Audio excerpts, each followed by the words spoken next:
오늘은 하나님의 인도하심에 대해서 같이 생각을 해보겠습니다.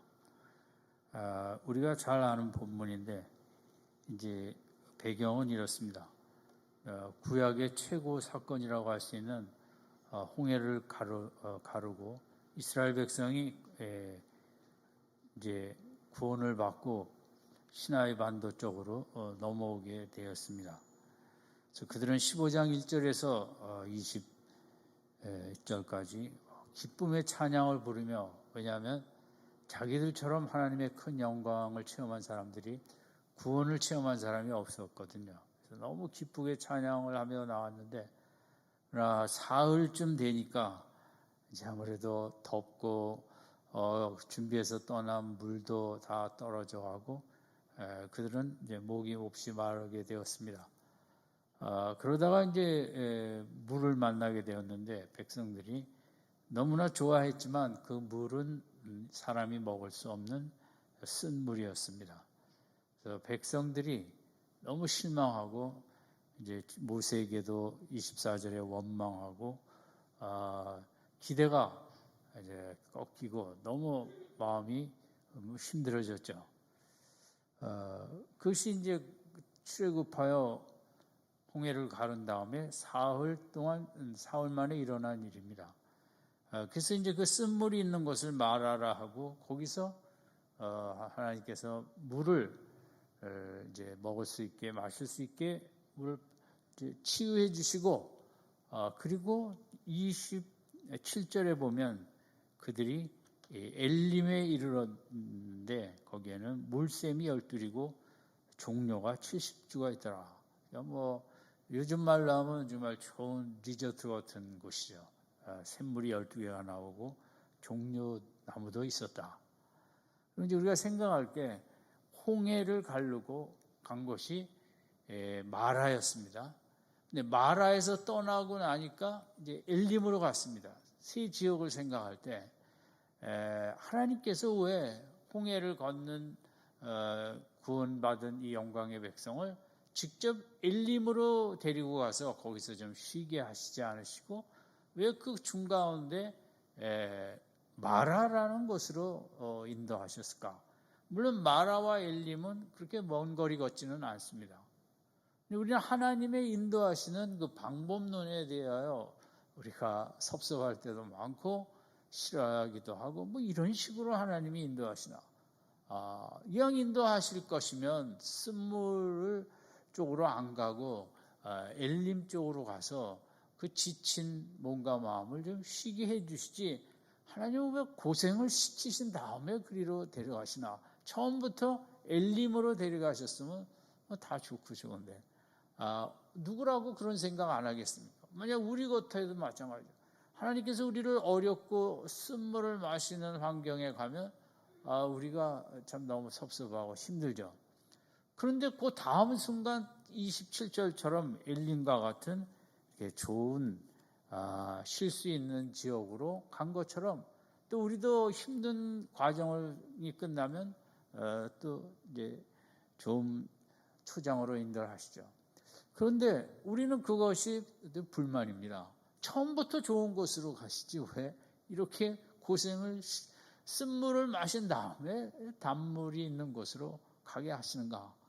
이스라엘 백성들은 구원받은 어린 백성입니다. 뭐가 뭔지 잘 모르는 하나님의 큰 이적을 체험했는데 아직 약한 백성이지만 이런 쓴물을 이제 있는 마라로 가신 곳에는 하나님의 또 특별한 택한 백성을 향한 연단, 또 훈련, 백성을 더 믿음의 백성으로 만들고자 하는 이제 계획이 있음을 오늘 우리가 생각하려고 하는 겁니다. 그래서 하나님의 인도하시는 순서에 대해서 우리가 실망할 기대가 좀 있어야 되겠습니다. 우리는 엘림을 가고 싶은데 하나님은 쓴물로 이끌어 가시는 하나님의 인도하시는 계획이 우리 인간의 계획과 정반대가 될 때가 많은 게 우리 인생이고 믿음 생활도 그렇습니다. 그래서 믿음 생활하면서 그냥 모든 게 다 잘 되고 하나님을 믿으니까 다 축복 주시고 부족함이 없고 어려움이 없을 것이다. 현실은 그렇지 않냐고 하나님께서 우리를 구원하신 것은 특별한 진리의 백성, 믿음의 백성, 깨끗한 영혼의 백성, 이런 걸 만드시기 위해서 우리를 이제 훈련과 연단을 시켜야 되기 때문에 우리는 빨리 엘림으로 가서 쉬고 싶은데 하나님은 쓴물이 있는 마라로 인도하신다. 이 부분을 우리가 놓치면 안 되겠습니다. 하나님의 인도하심에는 단물보다 쓴물이 먼저일 때가 많다. 고로 쓴물을 마시는 것에 대한 우리가 준비가 있어야 되겠고, 그걸 기대하지 말아야 되지만 또 그럴 수도 있다. 신앙생활 하다 보면 어떻게 좀 쓴물을 마실 때가 된 것 같은데 왜 이렇게 늘 단물만 주시지? 오히려 두려울 때도 있죠. 인생이라는 게 간단한 게 아닌데 어쨌든 우리가 하나님의 인도하시는 방법이 우리의 예상과 정반대일 때가 많기 때문에 우리가 원하는 단물을 마시기 전에 쓴물부터 주시는 이 하나님 우리가 잘 또 믿고 이 부분을 수용하고 나아가야겠죠. 하나님께서는 이 속에 담겨진 뜻은 이스라엘 백성이 너무 쉽게 인생을 살면 안 된다는 거죠. 10가지 재앙과 엄청난 홍해바다를 가르고 택한 백성들이 이렇게 생각할 수 있습니다. 이제는 내 앞에 꽃길만 남아있다. 또 구름기둥 불기둥도 있지만 내가 누구냐? 하나님의 택한 어마어마한 구원을 체험한 백성으로 내 앞에는 영광만 있을 것이다. 목이 마르면 때마다 물을 주실 것이고 하나님이 알아서 다 공급하실 것이다. 라는 어떻게 보면 인생을 너무 쉽게 생각하는 믿음 생활이라는 것이 그냥 하나님이 좋은 것만 주실 것이라는, 또 내가 그런 홍해를 가르는 은혜를 체험한 것도 큰 은혜인데 은혜 대신 그걸 당연히 여기고 세상에서 제일 무서운 게 당연병이거든요. 그래서 우리 자녀에게도 그렇고 저도 그렇습니다. 저도 하루를 살면서 제일 싸우는 영적 전쟁은 내가 한순간이라도 당연하다는 생각을 하지 말아야겠다. 모든 게 다 은혜다. 이렇게 생각하려고 의식적으로 그 마음을 지키려고 애쓰는데 쉽지는 않지만 어쨌든 제 마음에 하나도 당연한 것이 없다.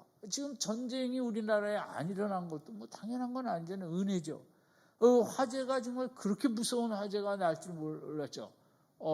아파트에 살아도 어느 한순간인데 우리 삶의 모든 것에 하나도 당연한 것이 없다. 이게 이제 하나님이 원하는 우리의 모습이고, 인생의 진짜 부자는 누구냐?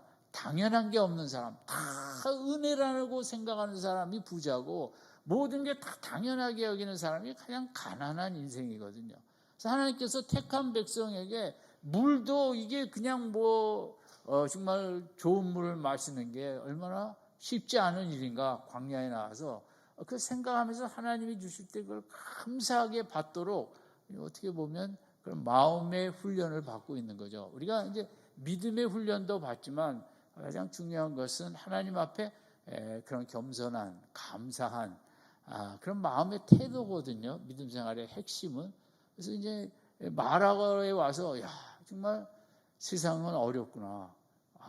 정말 물도 이게 다 물이 아니구나.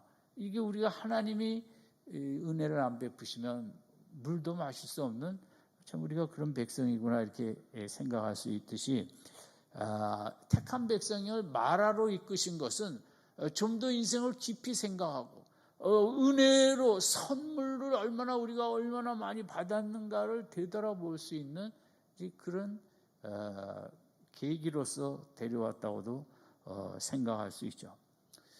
이제 이스라엘 백성은 아직 믿음이 약한 백성이기 때문에 하나님이 창조주이시고 왕이시고 세상을 통치하신다는 것에 대해 조금은 체험을 했습니다. 홍해를 건너면서 우리가 믿는 하나님이 이렇게 크신 분인가? 이렇게 홍해를 가를 정도의 크신 분인가? 또 우리 하나님만이 왕의 왕이 되시고 정말 그 위대한 왕을 체험했죠. 홍해를 통해서. 근데 하나님께서는 그 하나님은 왕이신 게 홍해에서뿐만 아니라 이런 쓴물에도 하나님께서 왕이 되신다. 이걸 배워주려고 이제 일로 오게 하신 거예요. 쓴물은 하나님과 상관이 없는 것이 아니라 이 쓴물도 단물로 바꾸는 하나님의 통치의 영역이고, 이런 상황 속에서도 하나님이 왕이 되시기 때문에 다 이런 문제를 해결할 수 있다라는, 이제 이런 걸 어디서 배우는가? 홍해에서도 배웠죠. 어마어마한 배움을 배웠지만 쓴물로 데리고 온 이유는 그런 이유도 있거든요. 우리가 때로 이제 쓴물 같은 어려운 환경에 들어가면 이제 왕이 바뀌어 버리는 거예요. 하나님의 왕이 아니시라 환경이 왕 노릇하게 되는 거예요. 왕이 환경이 돼 갖고 그 환경의 지배를 받고 이성적으로 판단하여 우리는 이제 물도 마시지 못하고 죽게 됐다는 이제 원망 불평이 나오는 거죠. 그래서 하나님은 모든 영역에 다 왕이시다. 좋은 환경 때도 왕이시고, 우리가 힘들고 정말 내일을 벌 수 없을 때도 하나님이 왕이시다. 쓴물 앞에서도 왕 되신 하나님을 고백하는 훈련을 시키려 데리고 오신 거고, 이게 쉽지 않죠.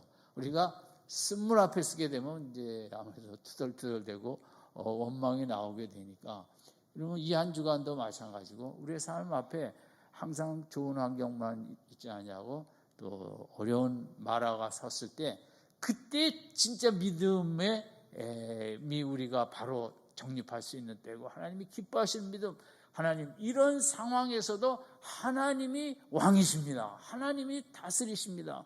우리가 마실 줄 알았는데 마실 수 없는 쓴물 앞에서도 하나님이 왕이시고 통치하십니다. 이 믿음으로 이제 우리가 나가는 게 믿음 생활이고, 그런 훈련 받는 거거든요. 이러면 사도행전 16장에 바울과 실라가 매를 맞고 빌립보 감옥에 갇혔어요. 이런 상황에서는 하나님이 왕이라고 할 수 없죠. 어떻게 왕이시라면 이렇게 억울한 일을 당하게 하고 매도 많이 맞고 이렇게 쇠사슬에 차여서 감옥에 들어와 있다는 것 속에서 어떻게 하나님의 왕 되심을, 하나님이 이 상황도 다스리고 계심을 어떻게 인정할 수 있겠어요? 그러나 바울과 실라는 그 속에서 찬양을 했어요. 이 상황 속에서도 하나님이 왕이시고 하나님이 다스리시고 하나님이 통치하십니다. 여러분, 이번 한 주간 어떤 어려운 일을 닥쳐도 이건 하나님과 상관이 없어, 이렇게 하지 않아, 그렇게 생각하지 아니하시고 이 상황 속에서도 하나님이 다스리시고 하나님이 왕이시라는 그 믿음으로 견고하게 설 수 있는 축복이 있길 바랍니다. 그 훈련이거든요. 좋을 때야 누가 하나님, 이스라엘 백성이 3일 동안은 홍해를 체험하고 얼마나 할렐루야 할렐루야 찬양하면 알겠어요. 하나님은 그 찬양이 쓴물 앞에서도 될 수 있어야 된다는 거죠. 이스라엘 백성은 그만 쓴물 때문에 찬양을 빼앗긴 거죠. 마귀가 붙이기 위해서 이렇게. 진짜 믿음의 백성은 쓴물 앞에서도 찬양을 할 수 있어야 된다는 거죠. 하나님은 그런 찬양을 듣고 싶어 하시는 거죠. 좋을 때 하는 찬양뿐만 아니라 너무 욥처럼 다 빼앗겼는데도 1장 1절에 하나님을 찬송하리로다 하는 그런 찬양, 그게 하나님의 마음을 가장 움직이는, 감동시키는. 이러면 하나님이 우리를 감동시키시다 하지만 우리도 하나님을 감동시키는 믿음을 갖고 있어야 역사도 많이 일어나죠. 그래서 하나님이 그런 훈련시키는 거예요. 택한 백성을 아직 어리지만 마라 앞에서도 찬양할 줄 알아야 된다. 홍해 가를 때만 찬양하는 것이 아니다. 신앙생활을 아무리 힘들어도 하나님의 왕 되심을 인정하고 찬양하는 게 신앙생활이다. 그걸 이제 배워주려고 데리고 왔는데 아직 잘 안 되죠. 그럼에도 이제 하나님의 뜻은 그런 것이죠. 그래서 저도 마찬가지고 다 힘들죠. 인간이 힘들 때 어떻게 찬양이 잘 안 나오기 쉽죠. 그럼에도 불구하고 믿음을 주셔서 이 한 주간도 하나님, 어떤 상황과 환경이 나를 힘들게 할지라도 그 속에서도 왕 되신 하나님이 통치하신다는 그 믿음을 갖고 찬양하게 축복하여 주시옵소서. 아멘.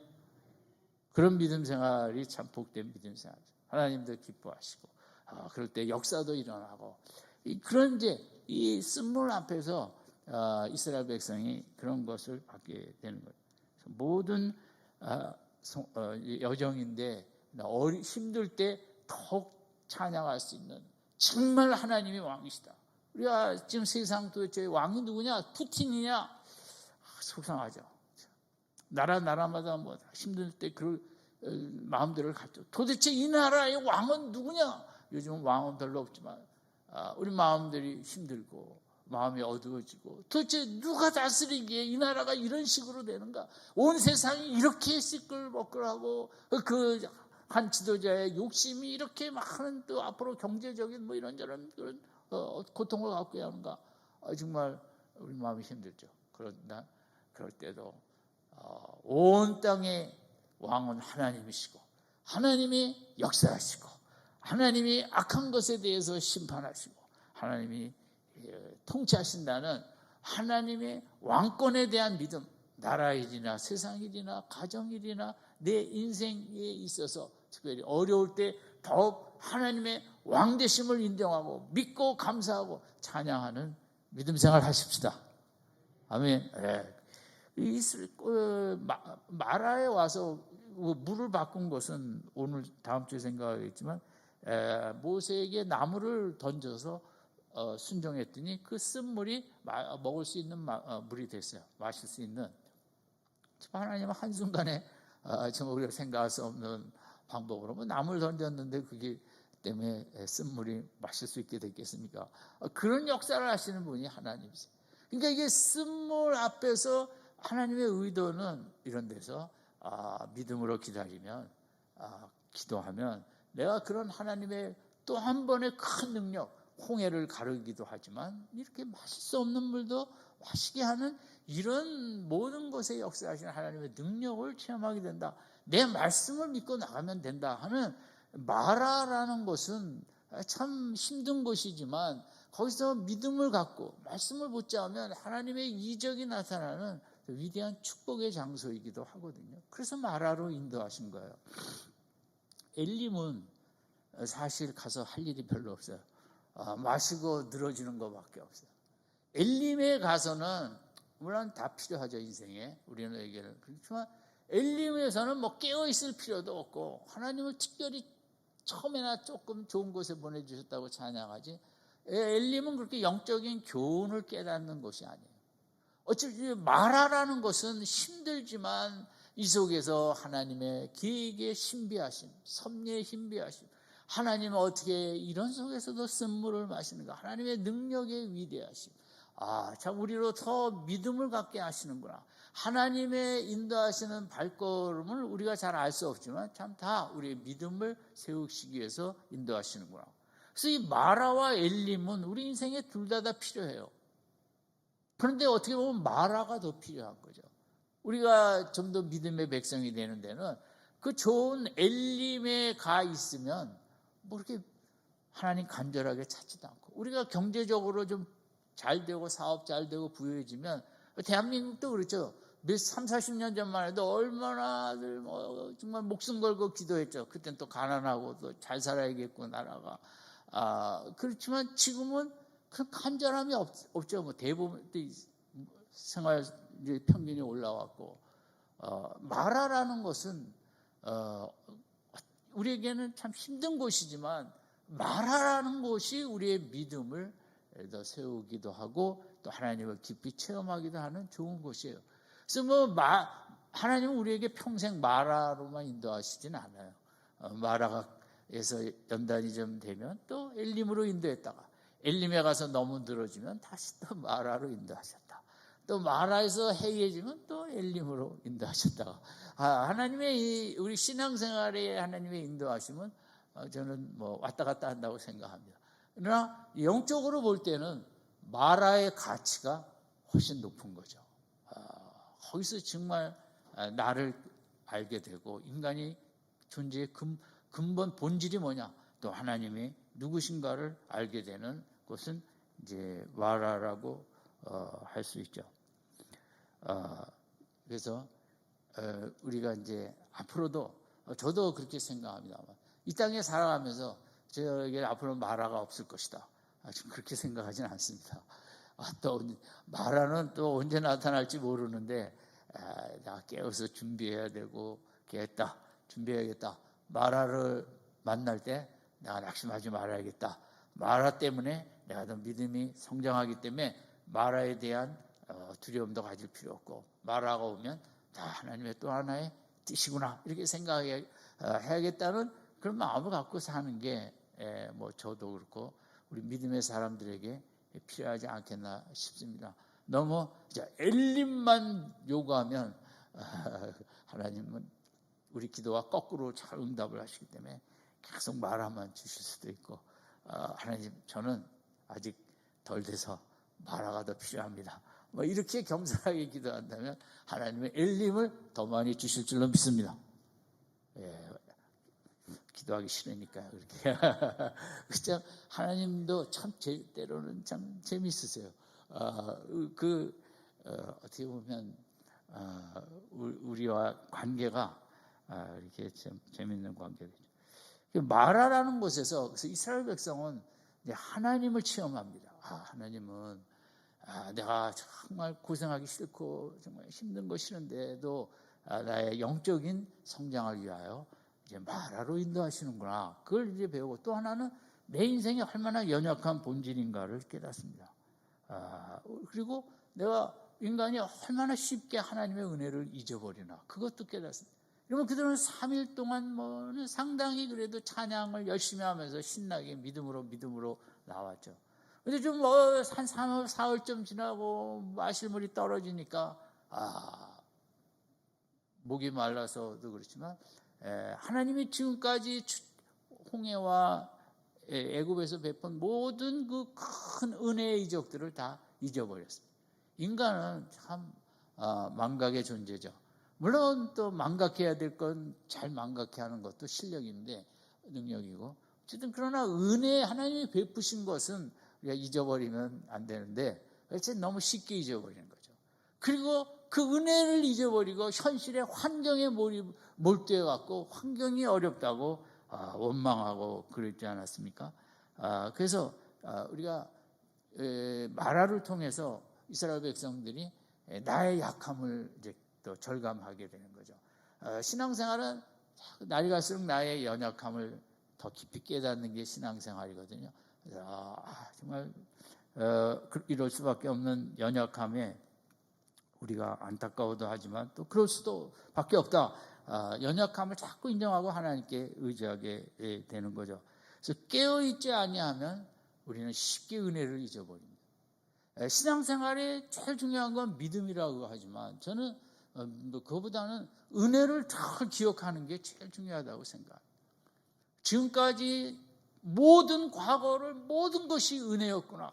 이것도 은혜, 저것도 은혜, 예수 믿는 것도 은혜, 내가 참 예수를 알게 된 것도 은혜, 우리 내 마음속에 예수님을 이렇게 생각하며 살게 된 것도 은혜, 또 가정적으로 보호해 주시고 지켜주시고 따지고 보면 은혜를, 시편 기자도 은혜를 센다고 그랬지만 은혜는 세면 끝이 없거든요. 신앙생활은 끊임없이 은혜를 기억하고 힘든 과거도 있었지만 그래도 그 속에서 도무지 은혜를 찾다 보면 은혜가 앞으로 미래도 은혜로 인도하시겠구나. 믿음을 막 억지로 가지려고 해서 하나님이 인도하실까? 아멘 이런 게 아니라 지금까지 은혜로 인도하신 그 은혜에 초점을 맞추다 보면 하나님이 앞으로도 그런 은혜, 그보다 더 큰 은혜로 인도하실 거야 하는 믿음이 생겨납니다. 그러면 믿음을 억지로 갖는 게 아니라 그런 생각을, 참 은혜로운 생각을 자꾸 하려다 보면 그치만 믿음을 유발하고 기쁨을 유발하고 하나님께서 다 맡기게 되고, 하나님이 또 앞으로 힘든 일 없진 않겠지만 하나님의 인도하심 속에 맡기게 되는 거죠. 그래서 하루를 살면서 은혜를 누가 많이 생각하는가? 그게 감사거든요. 은혜라는 게 감사예요. 그러니까 감사를 왜 해야 되냐면 그 감사를 많이 하는 사람이 진짜 부자고 감사가 별로 없는 사람이 진짜 거지거든요. 교회를 다니면서도 은혜를 많이 생각하는 사람이 진짜 영적인 부자예요.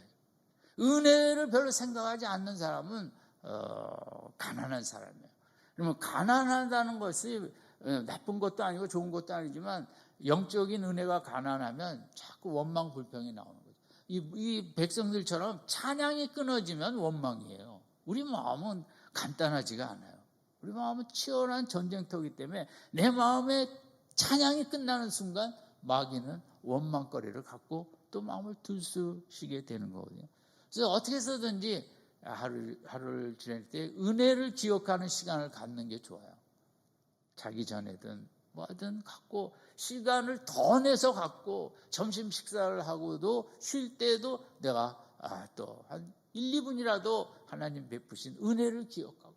그러면 하늘에서 하나님이 땅을 보실 때 누구를 제일 좋아하시겠어요? 하나님, 이게 다 은혜였다고 은혜를 기뻐하는 심령을 보면 하나님이 얼마나 축복해 주시겠어요. 어쨌든 이스라엘 백성이 또 하나 깨닫는 건 우리가 자칫하면 환경의 종로를 타는구나. 환경이 왕이 되고 쓴물이 왕이 되면 안 되죠. 쓴물도 하나님이 왕이시거든요.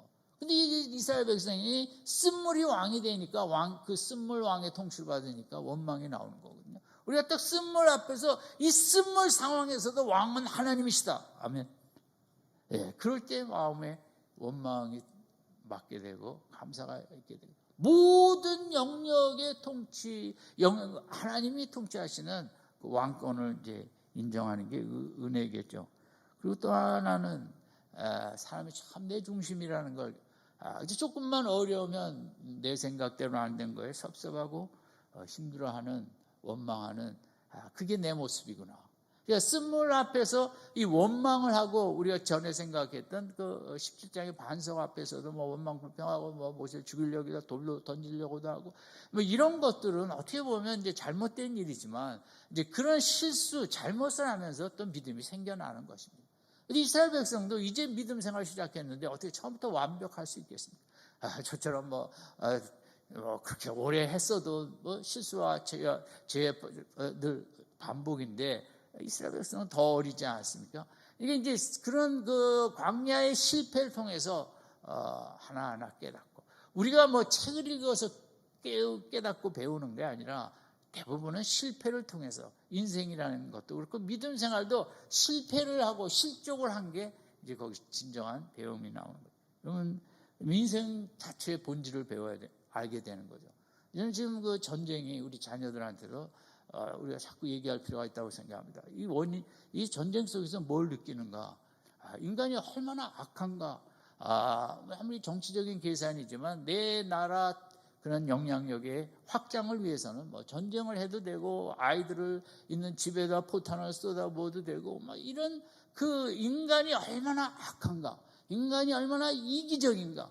얼마나 인간이 내 나라밖에 모르는가? 남의 나라는 뭐 전쟁으로 황폐화돼도 그냥 폭탄을 쏟아붓는 우리 자녀들이 그 죄악의 무서움, 또 인간 본성 속에 있는 그 무서운 죄악을 알게 하고 그래서 예수님 우리의 죄를 위하여 돌아가시고 죄와 싸울 수 있는 힘을 주시고 권능을 주시는 게 기독교고 그래서 우리가 죄를 이기려면 늘 말씀을 따라가야 죄를 이길 수 있지. 인간의 본능은 공부를 많이 해서 죄를 이기는 것도 아니고 잘 산다고 해서 죄를 이기는 것도 아니고 아이들하고 그런 전쟁의 그 의미를 교훈을 생각해야 될 것입니다. 제가 이렇게 기사들을 정리해 보니까 세계 뭐 석학들이 보기에는 우크라이나 전쟁을 한 네 가지 각도로 보는 것 같아요. 하나는 러시아 푸틴의 문제죠. 두 번째는 미국과 서방의 문제다.